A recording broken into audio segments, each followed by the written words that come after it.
Hey there, everybody. Chief Meteorologist Tim Buckley with you. It's Wednesday, and we're rolling along through the work week here, getting ready for a pretty cool meteor shower later on tonight.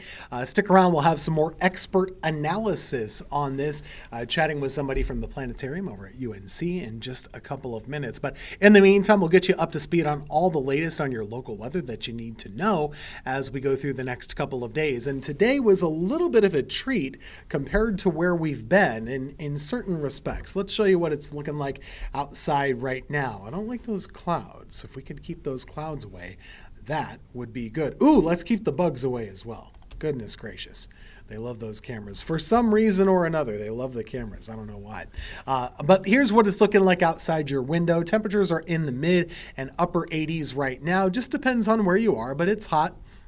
Typically hot. Nothing too crazy for today. The humidity is what I wanted to talk about. Our dew point was lower today for a while. Now it's started to creep back up in recent hours, but for a while today, we saw a bit of a decrease in the dew point number for a little while. And this started out earlier this morning. Might have noticed it when you got up, and if you kind of did anything outside for the better part of the midday and into the afternoon, the humidity was a little lower than it's been for some time. So in any case, that was a brief break from the humidity, but it does look like not only is it coming back, but it's already started to return in our area. And over the next several days, I can't really say that we enjoy much more comfort. Instead, we'll pretty much stay on the sticky side of things going through the weekend and into early next week. The weather pattern hasn't really changed all that much. We had a little bit of a break today, as I mentioned, and showers and storms largely have stayed away from our area. But still over the coming days, we're going to be watching showers and storms to the west of us and seeing how they move around the area. For tomorrow, we should continue to stay pretty dry, but by Friday, some of those showers and storms in the Midwest will move in our direction. So like I said, there's not much heading our way at the moment, but getting toward the weekend, we should have at least some chance of that. The shower and storm risk for the rest of the day today is low, and then for tomorrow, it looks just like this. And then by Friday, we'll start to see it kind of return, getting back closer to the Carolinas. So not much going on at the moment. And all of those showers and storms I was talking about, you can see where they are today, mostly kind of rolling through Indiana and Ohio and places like Kentucky. And goodness, they've just gotten hammered over the last couple of days with so many of these showers and storms. Now, the problems they faced today were more so in the rain department and the flooding department, not as much with wind damages or tornadoes or anything like that, but they're still dealing with more of these lines of showers and storms. And for the rest of the day today, they should mostly kind of be diving south into Tennessee rather than into our part of North Carolina. So I'm not too worried about us getting hit later on this evening. Now, what we really want to avoid, though, is the cloud cover.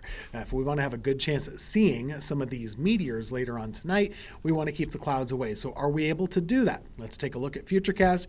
Very low, if any, chances for storms for the next few hours. It does continue to keep us partly cloudy or even mostly clear through midnight.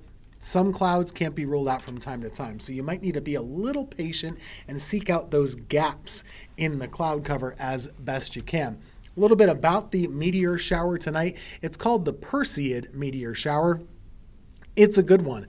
Most of the ones you hear about throughout the given year are not too good, not worth really staying up late for or checking out the sky. This one, the Perseids in August, and also the Geminids, which come up in December, those are the two biggies and the two reliable ones that we track around our area. This one tends to have a few dozen meteors per hour. If you're lucky, you've got yourselves anywhere between 40 to 50 per hour. That's really, if you have a dark sky. For the rest of us, if you live in a town or a city, you could hope for maybe a dozen or two per hour. Good tips, though. You want to find yourself a dark sky. Go ahead and look away from city lights. So let's say you live on the north side of Greensboro. You want to look toward the north. You don't want to look toward the south, toward the city. You want to look away from the city where you've got yourself a dark sky.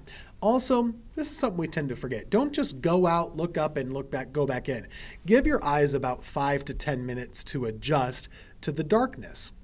As that happens, you'll have a better chance at catching some of these meteors. Your eyes will be better suited to look for them. So again, it's not too hard to see these. If you look up for 5 to 10 minutes, you should see at least a couple and hopefully even more than that. So that's all going on later on this evening. Elsewhere in the world, we had a beautiful solar eclipse in Spain. The pictures are still coming in and they look to be spectacular. I thought this was pretty cool as well. How about this view? One of our satellites from NOAA typically looks at North America, but on the edge of its scan, it caught the shadow passing over Iceland, Greenland, parts of Portugal, and Spain as well. Always kind of fascinating to see that side of the view as well. The tropics have started to wake up a little bit. Nothing too crazy at the moment, but we do have a little bit of action. There are 2 areas that could develop to the south, and then the storm that they named today is the one that looks the least impressive. This is technically Tropical Storm Cristobal here. It's pretty close to the Azores Islands. That's what's indicated right there. It's not very impressive at the moment, so that's kind of what we're looking at. Tropical Storm Cristobal will not last the better part of the next 24 hours. These 2 areas, though, we've got one tropical wave right here. We've got another tropical wave back there. Both of them have a pretty good chance of developing over the next 5 to 7 days. Now, the next name on the list is Debbie, after Debbie, I believe. Well, I don't remember the E storm. I'll have that for you in just a second. Edward. So we have Debbie, and then we have, Dolly, not Debbie. Dolly is the next name, then Edward for our list of names. Models do develop some of these over the next couple days, but then they kind of fizzle them out. The winds are pretty harsh in the Atlantic right now. There's also a lot of dry air. Those can be obstacles for them developing and staying developed. It's one thing to develop, it's another thing to stay developed. So those are all things that we'll be tracking over the next week. We'll let you know if there's any reason to worry. Here's your 7-day. Temperatures will be in the 90s for the next several afternoons. Morning lows in the 70s. And that chance of a storm each afternoon is very low tomorrow, but it does go up a little bit Friday, Saturday, into Sunday. That's your forecast. We'll be right back coming up in a few minutes, talking more about the meteor shower, the solar eclipse, and more. It's your Carolina weather coming up in 2 minutes.